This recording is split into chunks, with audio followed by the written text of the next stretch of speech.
Ia toi whatalo whātu se o tātou wātunu i lo ngā tono le nei vai aso ai o si mai ale whaafonga.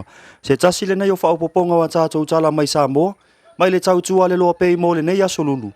Luas ful tasi o te se ma lua afe luas ful ma le lua. Ia tātou tala to mua, ua tala aloa i ele malai o anga nuuma mea sina Samoa.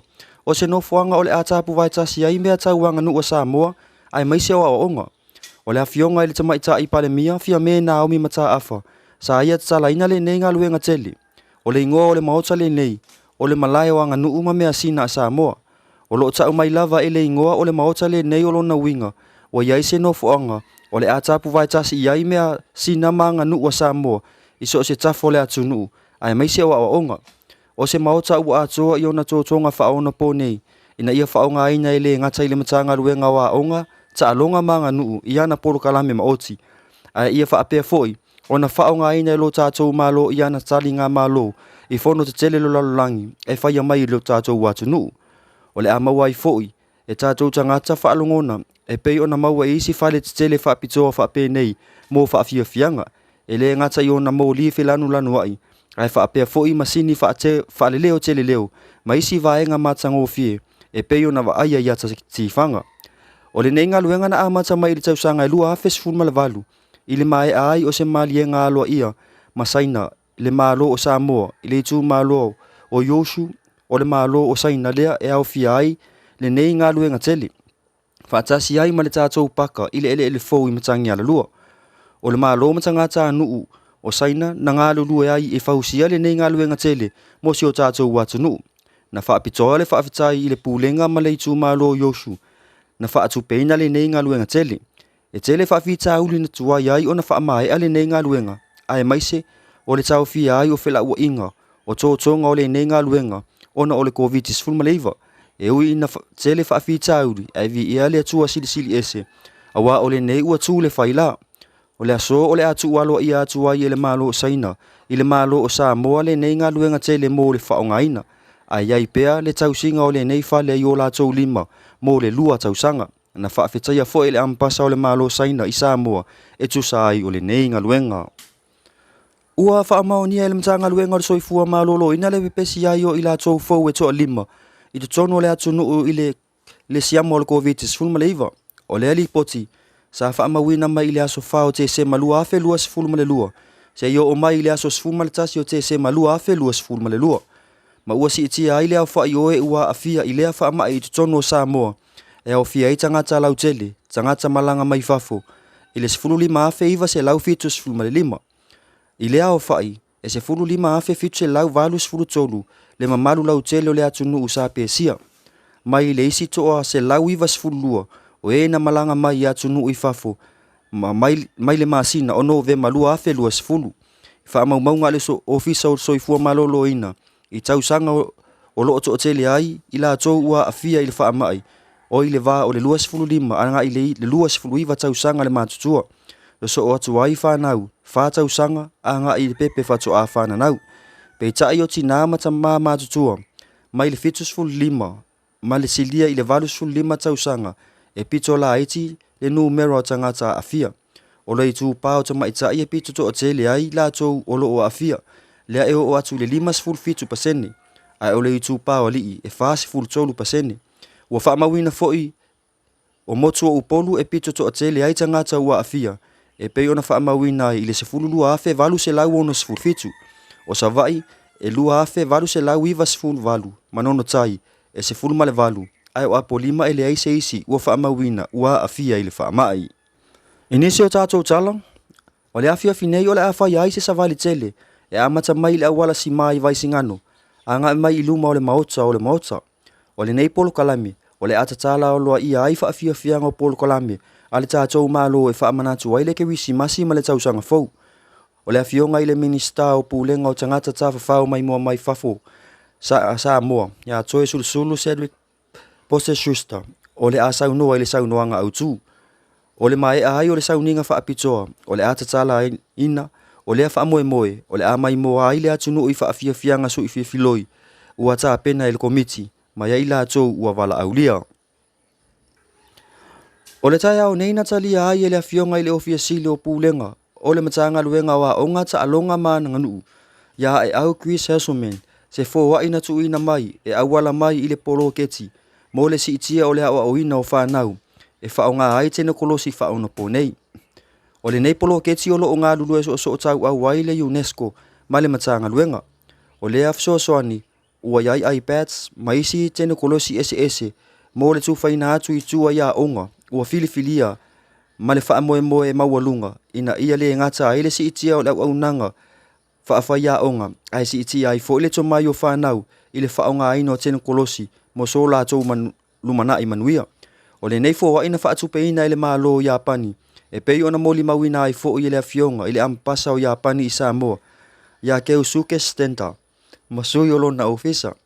Na sau noa e au e whawhetai le UNESCO ma te ngata anu o Japani e tu sa malea fsoani ma ia wha ilo ai fo'i le lui mo le matanga luenga i le nei taimi ina ia o le fsoani i tua ia onga o lo o mo mia le tele ai o awala mo feso ta inga tele vavave.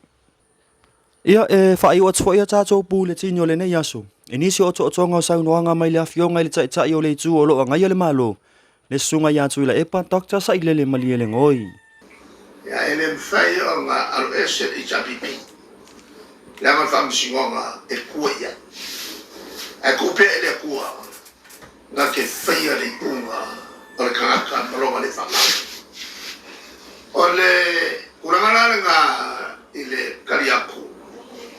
Falo kelenga o meia nga kamfirme. Ile kayane. Le kulanga le nga fakwele la fo male ai no. E a se kula fongo fapikoa nga e ke kayo le kunga. E ka ofia ke kayo le kunga. Mo fai pule o mole kwa. Wa al sa ko wala. Mai le lau ngai ngo mi moka. Ma fishing ya le fonka se me ma elena o ki o kenga wa ma le vanga fai ku ngai la lo fenga malo al kapura o le ma ko ki o ken o le fishing ya o le fonka like ma le ku le malo e ku langa al fucking on al malo e kau nga mako fishing a on kau pula le nga fa kumore lo ko winno le nga pasia on kau pu o mang felo ya le fond fkalai sul fond fkalai firme ma la ku vai ma o fua e le pasia alors we la fa mo mai le nga mai ya Foringa nga ima ya kia. O lera me umba ya makuma. Ya awa nge i ka ukana ses. E fisiringia le fong fikalai banga fai mo fai. Ya mases ya kongo pale. E lega kala ina nga. A o le makau kia le kau kia. O afianga. Dale wingo afianga. E alama mako kau kala media. Ole o mai ole o fasala e fisiringia mako awa e kere mo fala e buka kakala wako kasi nawe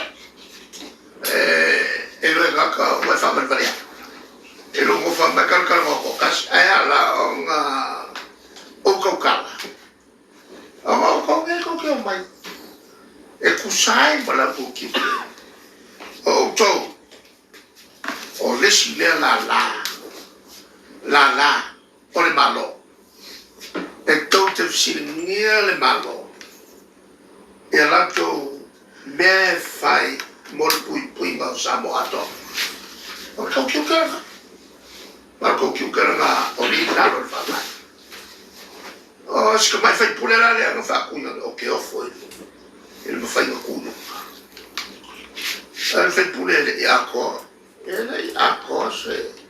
se boka usanga ako e ko kongo le palme au faku le la